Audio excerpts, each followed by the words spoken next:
AI isn't just for tech giants anymore. It's already helping real businesses, just like yours, to work smarter, move faster, and get more done. This is AI on Main Street, real talk with small business pros and AI insiders. Powered by WLS, helping rockstar bosses lead the future, one smart move at a time. Today, Mr. Anthony Jones returns for part 2 of his insightful chat with WLS. So, without further ado, let's welcome back Anthony Jones. All right, so what we just did is we addressed some of the common fears that exist out in the market as it relates to AI. And now I want to get a little bit more industry specific. So earlier in our pre-recorded conversation, you were sharing some really interesting things about how AI is applied in healthcare. So can you give us some examples? How is AI applied across the various industries? Okay, well, we'll start with healthcare, like we talked about earlier. So before, for a MRI or an X-ray to find out if a person had cancer, they would find out once the cancer cell had grown and once it was visible by an X-ray. Well, with AI, it can sit there and look and find out what the striations are in the muscle content to see where a tumor or a cancer cell is growing. And with that information, now you can start to address it before it becomes full-blown cancer, whether it's even before stage 1, 2, or 3. And understanding that through artificial intelligence by the mass amount of data that's put into a system, it now can predict the outcome of what's going to happen. In addition to a blood test, if you can see a blood test where you have normal in the normal range, but it's in the low normal, 3-4 months later or a year later, it's in the mid normal, years later than that, it's in the high normal range, you can track that progress and see what's going on in addition to the other levels that are in that blood test and identify the situation beforehand. Preventative care is now going to be so much better where we can now start stopping it before it happens. Or even if you look at it in the stock market, I know people who've created their own large language models to just follow the top 5 brokerage companies, Fidelity, Charles Schwab, and those, to just follow what they're purchasing. They don't have to spend the millions of dollars that they spend on analysts. They just are looking at what they're purchasing. And the AI model will look at different things such as the climate of the country, the mortgage lending rates, this, that, other, to find out what stocks are going to go. So a lot of companies are using that, in finance. And there's so many different modules or parallels of AI that can make it that those industries now are going to benefit from it. Now, I would love people to think of AI as a tool, a massive tool, not just a thing that's going to hurt or help them. It's a tool. It's nothing more than a tool. That's exactly what it is. It's built to help us humans evolve to the next level, because we're constantly evolving. We're getting smarter and smarter, and with each iteration of humanity based on our capability, we have more powerful machines, and it's just a tool to help us do what humans are going to do next. So that's hot.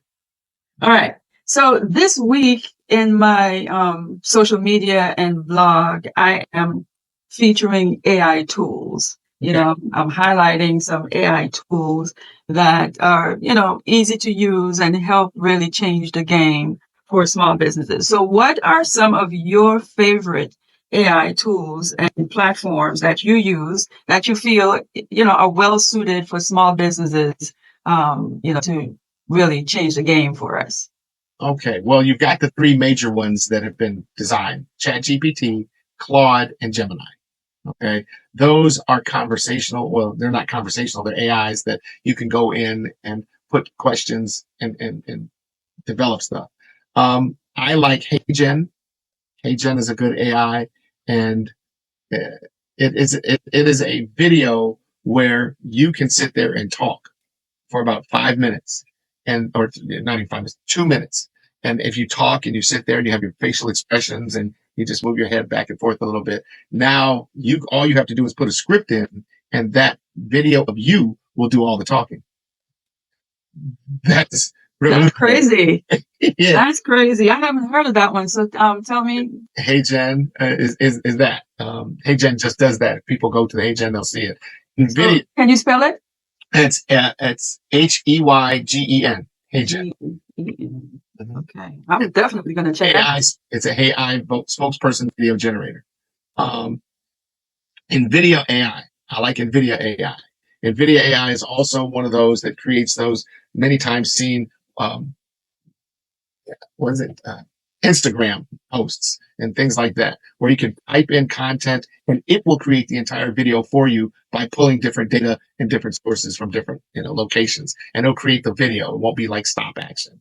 A lot of the ones when you go to other image creating videos, Discord is an image creating video. Midjourney is an image creating video. Um, Opus Video. You've got a lot of them. It just depends on what you like. I like Suno to create music, Suno.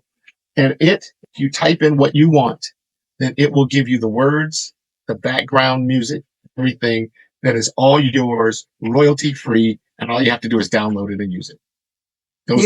I heard about your theme song that you created. Was that Suno? You use Suno to do I that? use Suno. Yeah, I use Suno. And all you have to do is go in there and type what you want. You can put that you can put that anywhere. And that's free. These are free items for, first free item. There is one that I really, really like now that's coming out and it's not even hit the market yet. It's called, let me see. It's called Sesame. Okay. And it is a conversational AI. And if you talk to it, and ask it questions, it gives you a real natural response, not like a computer response, not like the old days of the robot and Lost in Space. It gives you a conversational audio, and that's good. There's a new one coming out called Pi, and it's your personal, emotionally intelligent AI. So these are the ones they're putting in robots to go into homes because, and let's look at that. You have thousands of people that are in nursing homes right now. And a lot of times their will to live, if I can say that, is diminished because they have no contact with other people to have conversations and activate some things in their brain. So now Pi is something that will now communicate with you on your level based upon where you are. And once you talk to it, as you're talking to it and the questions that you're asking it, it now develops a profile of who you are and can speak to you in an emotional, understanding way. So as we get further into this conversation, I will tell you some of the warnings that I have about AI. Those are the ones that I like. There's many, many more. There's hundreds of them out there, but I really like those for small businesses to get started using different things. Wow. And some of these are game changers. I can't wait to check out Hey Jen. And that Sesame one sounds interesting too. Yeah. Yeah. Sesame. Yeah. That's live. All right.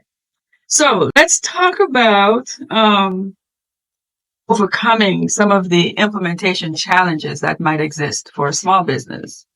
So what are some of the common roadblocks that small businesses might face when they're trying to adopt AI? And how can I'll say we, because I'm a small business as well, overcome them? The first roadblock would be having an individual strictly identifying what the needs are of the company for AI. That's the first roadblock because people have AI as it does everything and it does do everything. But what does it need to do for your business? Do you need a voice recognition response system? So when someone calls into your phone number and it answers all the questions that you need, do you need a chat GPT that we can develop specifically for your business? And it will answer all the questions based upon that. Do you need a email sending AI based upon the area that the email is coming from?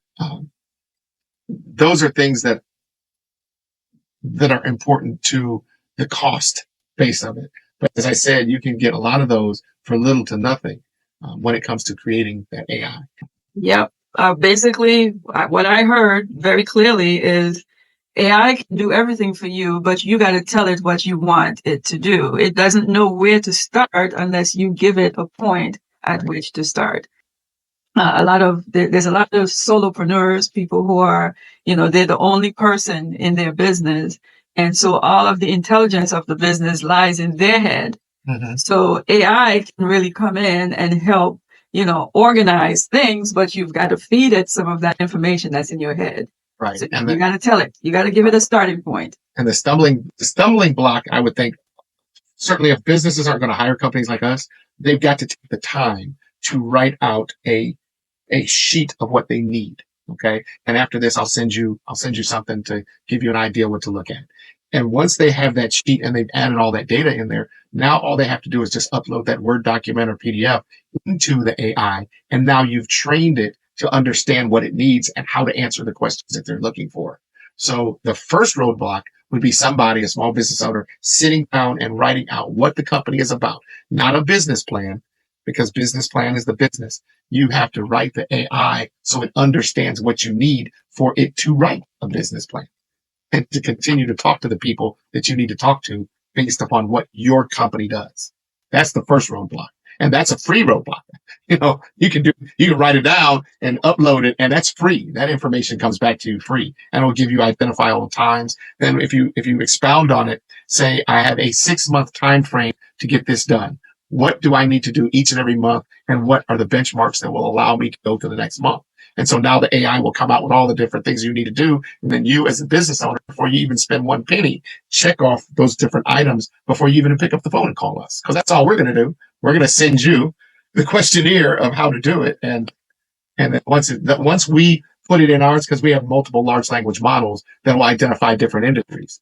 And once you do that, then it gives us a better idea of how to put together a plan for you to go forward. And that's with any company, not just mine, but any other company that's in this space needs to have that information. Good advice, good information. Answered actually my next question, because my next question was going to be, what is the most appropriate first step for a small business? Yep. And it's sitting down and identifying what it is you need. Outline those, no matter how many pages. Right.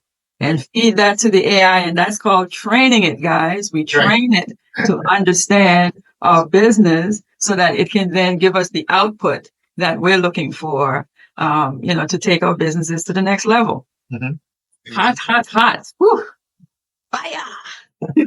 We hope you're enjoying our chats with Mr. Jones as much as we are.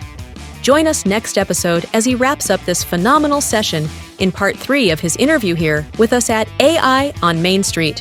Coming soon, please like, comment, and subscribe.